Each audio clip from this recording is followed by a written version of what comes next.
Hey guys, it's Katie. Welcome back to my channel. You want to get down? This is one of my new cats. If you haven't been staying caught up on Vlogmas, I'll have the playlist link down below. What? Her name is Maxine, Max for short. If you hear meowing, she's chilling down there. And now she's right there. So today we're going to be doing one of my absolute favorite videos to do in the entire year. We're going to be talking about my favorite books that I've read this year. Just in case you missed it, or if you're new here, I actually did one about halfway through the year around June with my favorite books of the first half of the year. So those won't be included in this video. I actually really liked doing that this year. I didn't do it last year, and it's just hard to really remember books that you read back in January and to do them as much justice talking about them in a wrap-up like this as the books that I've read more recently. So if you're interested in seeing my favorite books that I read in the first half of the year, I'll have that video linked down below. I also did it for the worst books that I read in the first half of the year. So today we're going to be talking about all of my favorite books that I read since around June on. I have 11 books to talk about today, which is more than was in the first half of the year. I've definitely read more just quantity-wise in the second half of the year, but also quality-wise I've read better books. And I'll have all the books that I talk about today linked down below in the description. Obviously, if you're going to take a recommendation from my channel, this is probably the best video to do it. Before we get into the video though, really quick, thank you so much to Skillshare for sponsoring. I've been using Skillshare since the summer, and they have quickly become my favorite online learning community. They offer classes in a really wide variety of topics, but this year I've really been getting into their writing classes and their business classes. This year I really dove into freelancing, and that's become one of my main jobs, and the classes on there, both with like the business side of it and also the creativity side of it, have been so helpful for me. They have classes on marketing and branding and also like the finance side. Here on the screen is one of my favorite business classes that I've been taking. So they're offering a deal for my viewers, so if you want to check them out, you can use my link down below in the description to get 2 months for free. And this is a great time of year to do it if you want to gift it to someone, if you have like a last minute gift that you need to do, or if you just want to learn some new skills or better a skill that you currently have in the new year. It's a great time to do it. And then after the 2-month free trial expires, it's really affordable. It's less than $10 per month, and it's something that I have personally found to be extremely useful and definitely worth the money. They have tens of thousands of different classes, so you will never run out of things to do or new skills to learn. So make sure to check out that link in my description if you're interested in trying them out for free. But other than that, let's get straight into the video. So I think we're gonna do this just in chronological order, like always, based on when I read the books in the year. So that means the first book that I have to talk about, oh my god, I'm so excited to talk about this book. It's been a while. I haven't talked about it since the summer. It's Girls with Sharp Sticks by Suzanne Young. I love this book. I'm gonna try not to be super repetitive in this video and say that for all of these books, but this book, you guys, you have to read it. I actually borrowed this from my library over the summer, and then I loved it so much that I went out and bought my own copy. Before this book, I had never read any of this author's other books. I know she wrote the Program series. I went on to read that later in the year after I read this because I like this so much. So this book was pitched as Westworld meets Handmaid's Tale, and I am a sucker for both of those things. So I was like, wow, that sounds amazing. I have to read it. It's about this private school kind of in the middle of nowhere that's very secretive. No one on the outside really knows what's going on there, but it's basically a finishing school for girls. They don't learn any real subjects, just basically how to be a lady, how to have good manners, all of that kind of stuff. And the girls on the inside are weirdly complacent, weirdly cooperative, like they don't ask questions. This doesn't seem weird to them, even though the situation is very clearly not normal. We're following our main character, Mina, as she starts to discover that maybe this is not normal after she meets a boy outside the school. I think this book is great. It's got some great social commentary in there. Gotta love the feminist, girls looking out for girls, girls kicking ass, all of those themes, love them. The romance in here is 100% my least favorite part, so if you're going in here hoping for a good romance, there's one in here. I would argue it doesn't need to be in here, but everything else about the book I love. I love the female friendships. I love like the messages and the idea behind the book, but I don't feel like it's throwing it in your face, which is something that definitely turns me off of a book if it feels like it's preaching at me. I read this in like a day and a half. I couldn't put it down. I found it compulsively readable and just so much fun. And there's just this underlying mystery where you're trying to figure out what is going on with this school that keeps you guessing, and it keeps you reading because you just want to find out what the heck is going on. I also have just found that I like Suzanne Young's writing style. Like I said, I went on to read the Program later in the year, and I just find it very easy to read, very fast to read. So 100% would recommend this book. And if you've read the Program by her and you weren't a fan of it, I definitely liked this one better. So overall, just would recommend giving it a try. The second book that I have on my list, honestly, I was considering not including it in this video, so I would take this with a grain of salt, and that is A Torch Against the Night by Sabaa Tahir, and that just kind of goes for the first 2 books in the series. I still haven't read the 3rd book, but The reason why I'm including this is because I think these books are fantastic and I really enjoyed them, but they haven't become personal favorites for me. The Ember and the Ashes series by Sabaa Tahir I find incredibly well written. The world building is super well done, but there's something about it that just kind of lacks that spark for me, so it's not a new favorite, but I can really appreciate it from a craft perspective. If you're not really familiar with the series, it's a young adult fantasy. We're following two main characters. One is a soldier and one is a slave, and their paths cross, and we kind of start to see that neither of them is free and they start to work together. I really enjoyed the second book in the series more so than the first one. I just feel like we get to know so much more of the world. It redeems characters that I wanted nothing to do with in the first book. Like, that is the sign of a good book to me, when you can make me really care about a character who I hated or just like really disliked in the first book. That's impressive. I kind of lost enthusiasm for the series as time went on, which is why I haven't read the third book in the series yet, but I know this is an all-time favorite of a lot of people and I can definitely see why. I definitely think it's worth the hype and worth the read if you haven't started the series yet. But if you're not a fan of fantasy or high fantasy, you might not love it as much as everyone else. I think that's my problem, is I just don't really enjoy fantasy or high fantasy as much as I used to, but still incredibly well written, just like on a completely different level than a lot of books that I've read. The way it's crafted and everything, just very impressive. And ironically enough, Sabaa Tahir actually teaches a class on Skillshare. I took that writing class. It was about writing believable characters and I really liked that one. So if you're also a writer and you're interested in using Skillshare, you should take her class. I really liked that one. Kind of similar to that last one, next on my list I have Nevernight by J. Kristoff. This is another fantasy novel, but this is more new adult. This one is a lot more violent, a lot darker. There's sex scenes in here and stuff, so it's definitely not young adult. I think this has gotten a lot of traction on BookTube lately because Pierre Ford just did her adaptation of it. But in this book we're following our main character Mia, who is training to become an assassin because her entire family was murdered and she wants to seek revenge, and she has the shadow power, so she can manipulate shadows, walk into one and out another. She has this shadow cat who follows her around. Very interesting world, really fun to listen to as an audiobook because the narrator like breaks the fourth wall and is speaking directly to you, and I think the audiobook is really well done. I haven't gone on to read the rest of the series yet. I keep saying I'm going to and I just haven't gotten around to it. I'm just kind of burnt out on fantasy and it's just not the genre that I'm currently gravitating towards. But if you like fantasy, I think you will love this. And the one thing I always say when I talk about this book is you need to be patient with it. I found the first 100 pages, and everyone I've talked to has found the first 100 pages difficult to get through. It's confusing, it's slow, it's complicated, there's footnotes, like it's a lot to get used to, but once you're like acclimated, then you'll really enjoy the book, which is why I would 100% recommend the audiobook, because even if you're confused, you can just sit there and keep listening until you catch up, and it makes the first 100 pages a little bit easier to get through. After that, I have Lock Every Door by Riley Sager. I went on a huge thriller binge on the second half of this year, which is why, as you will see in the remaining list, there's a lot of thrillers in here. That's quickly become one of my favorite genres, specifically adult thrillers. For whatever reason, I'm not as sold on young adult thrillers, or I have just yet to find one that I've enjoyed as much as the adult ones that I've read. But Lock Every Door by Riley Sager is about this girl, I think she's in her mid-20s, and she's had a really hard life. She's an orphan, she just got cheated on, so she's recently single, she's homeless, she's recently become unemployed. She's basically hit rock bottom when she finds this ad in a newspaper to become an apartment sitter at this luxury, famous, historic apartment building in Manhattan. So she goes to interview with them and finds out that they're willing to pay her like $3,000 or $4,000 a month just to live there. But they have some weird rules that she has to follow. She can't have any guests over, she can't spend any nights away from the apartment,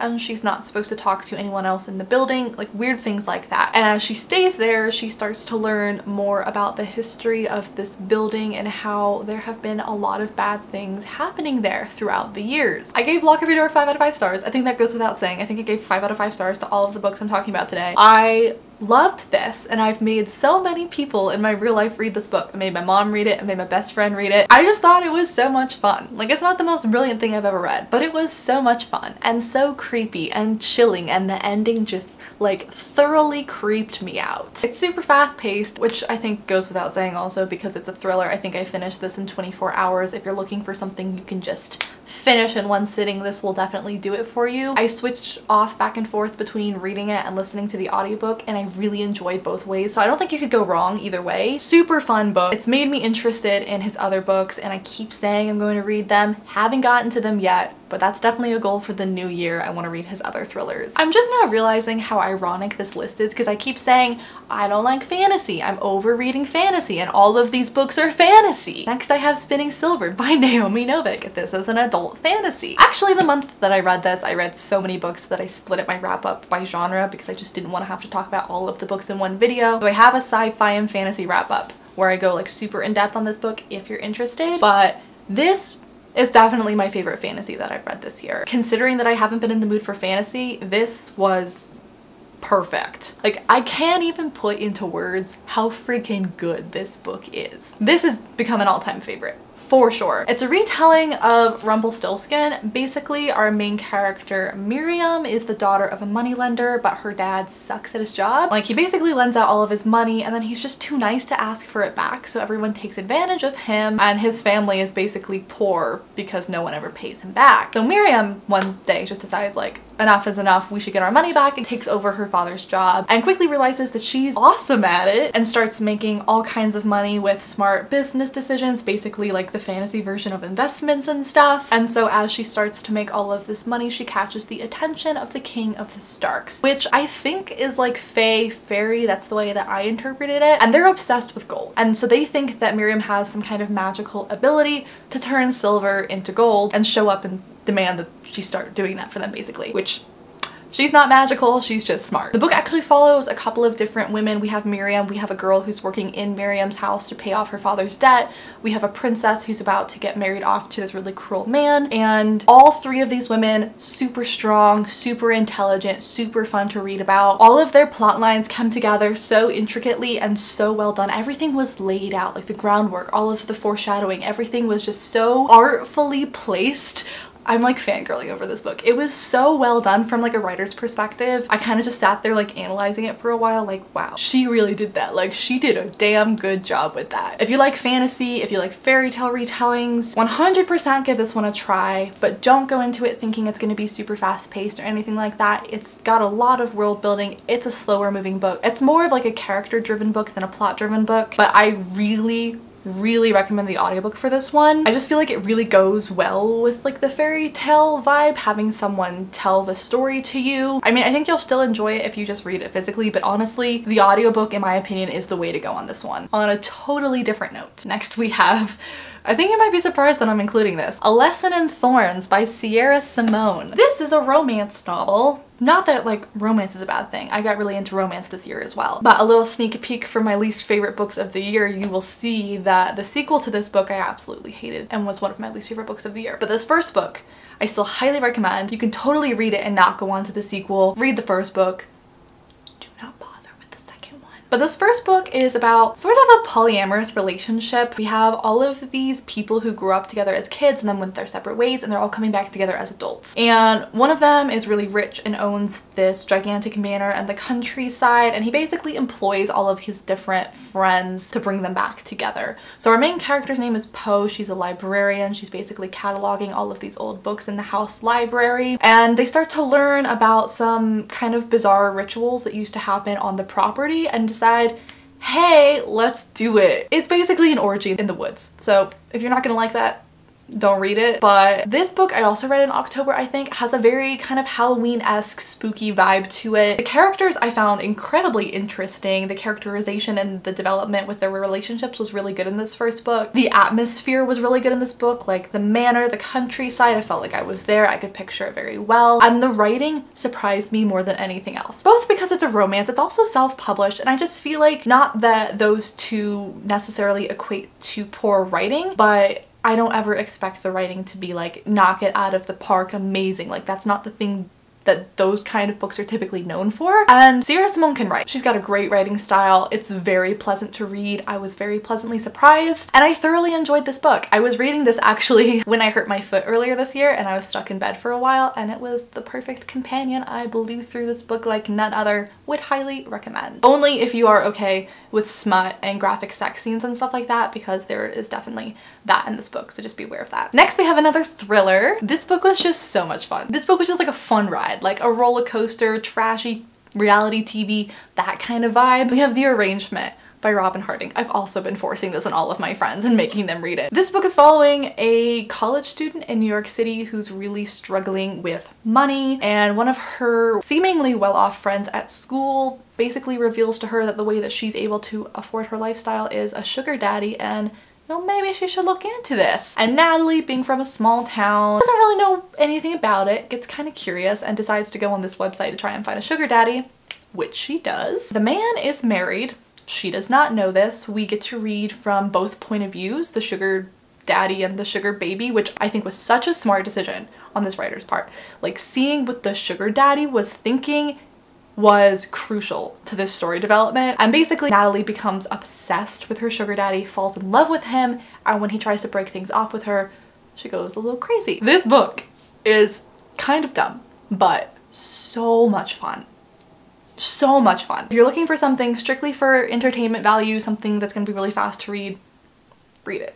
You have to read this. It was so fun. And it was also kind of fascinating because I too, like young Natalie at the beginning, knew nothing about sugar daddies, and you kind of get to explore the world of that in here and like the culture of it, and there's all of these different niches and all of these different types of arrangements that they do. And I didn't know anything about any of this, and it was like watching a train wreck. Like, you just couldn't stop watching. Probably the fastest that I've read a book this year. I couldn't put it down. These next books, I don't think will surprise you at all because I haven't stopped talking about them since the moment that I picked them up this year. And that is the Diviners series by Libba Bray. I read Diviners last year, but I read Layer of Dreams and Before the Devil Breaks You this year. And you guys, I didn't rank these books like from best to worst, but if I was going to give one book the top slot of the best book I read this year, it would be either the second one or the third one in the series. These books are some of the best books I've read in such a long time. Just everything about them is perfect.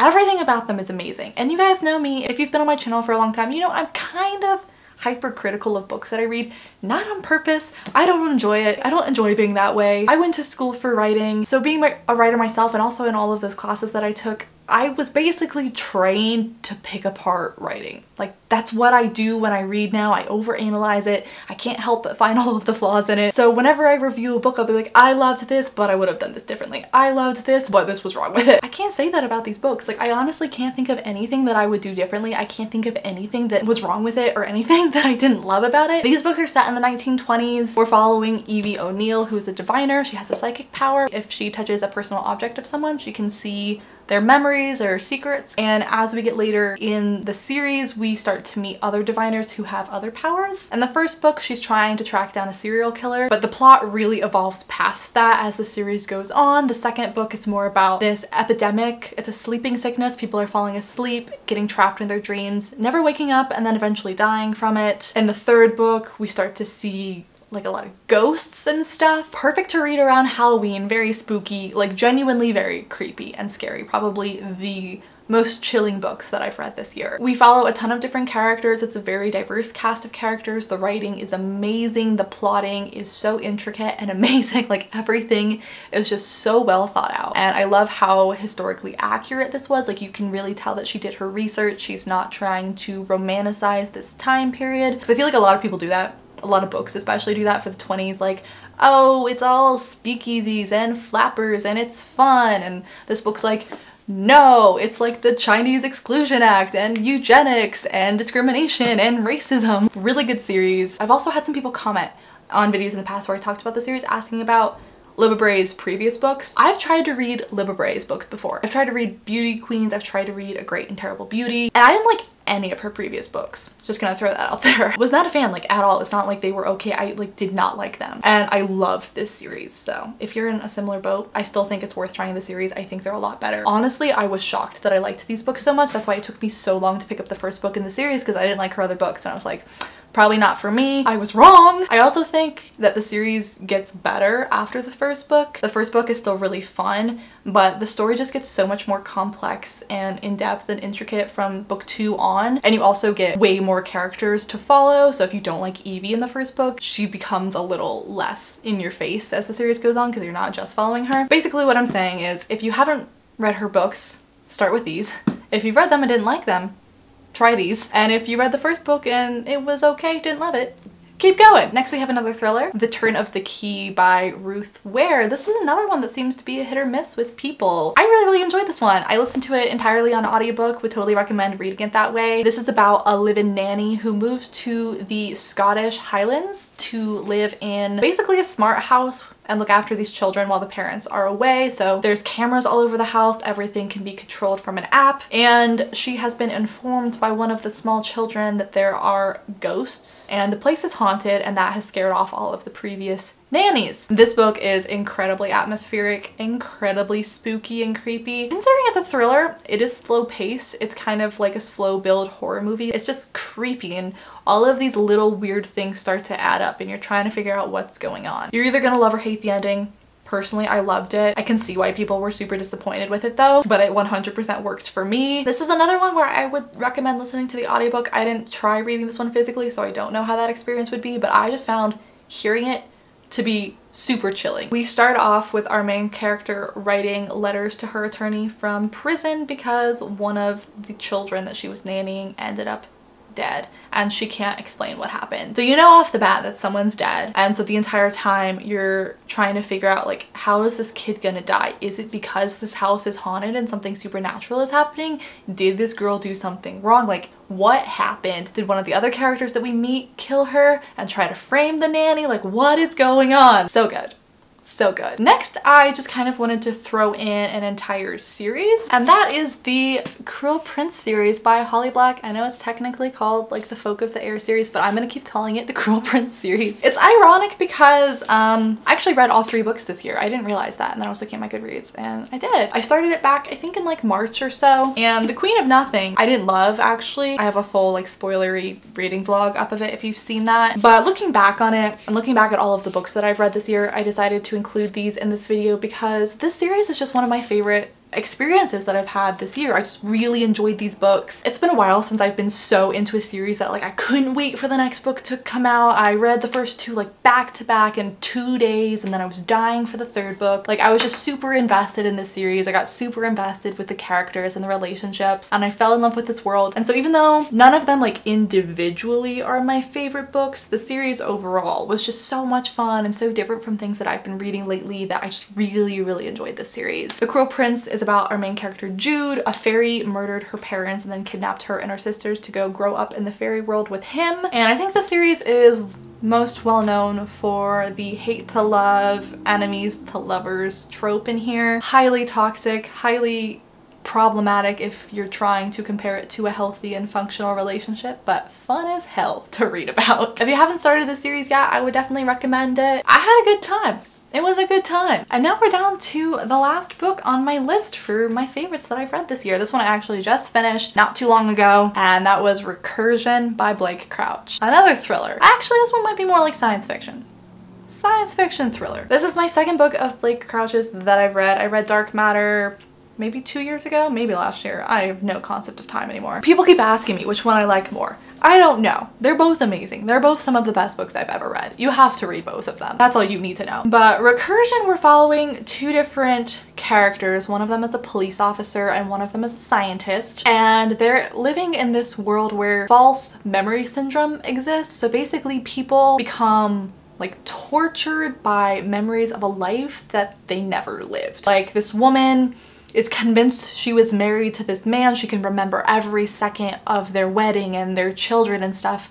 And then she like wakes up and realizes she was never married to this man. These children never existed. Suicide is becoming an epidemic because people liked that fake life more than their real life and they can't handle it. And our scientist main character is trying to find a cure for Alzheimer's. So she's making this chair to basically make like a time capsule of memories for people, so then when they start to lose their memories, she can give them back the important ones. And that's all I want to say, because so many crazy things happen in this book, and I don't want to ruin any of those reveals for you. Highly recommend this book. I was pretty confused at first, not gonna lie, especially because I listened to this on audiobook. But the further you get into this story, just so many things start to click together, and the entire time my mind was blown trying to wrap my head around like the implications of this and really what this means and what is happening and how does this all work. Like, it was just so hard to wrap my head around how the situation would be working. So good.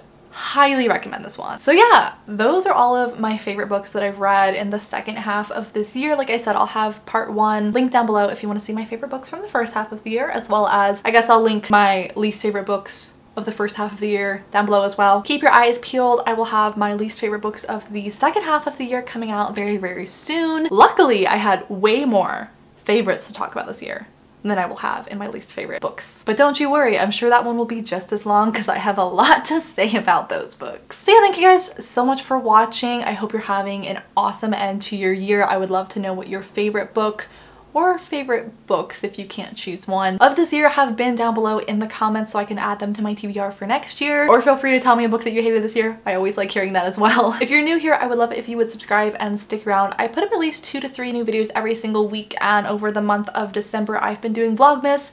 So there have been 1 to 2 videos going up every single day this month, which is insanity, and I don't expect you to watch them all because that's absurd. But they're there if you would like to watch them. I'd appreciate it if you give this video a thumbs up too if you liked it, because that helps out my channel a lot, and all of my links are down below in the description if you want to come follow me elsewhere. So thanks so much for watching, and I will see you guys in my next video very, very soon. Bye.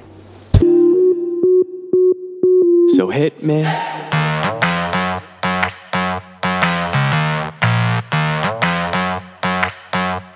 So hit me.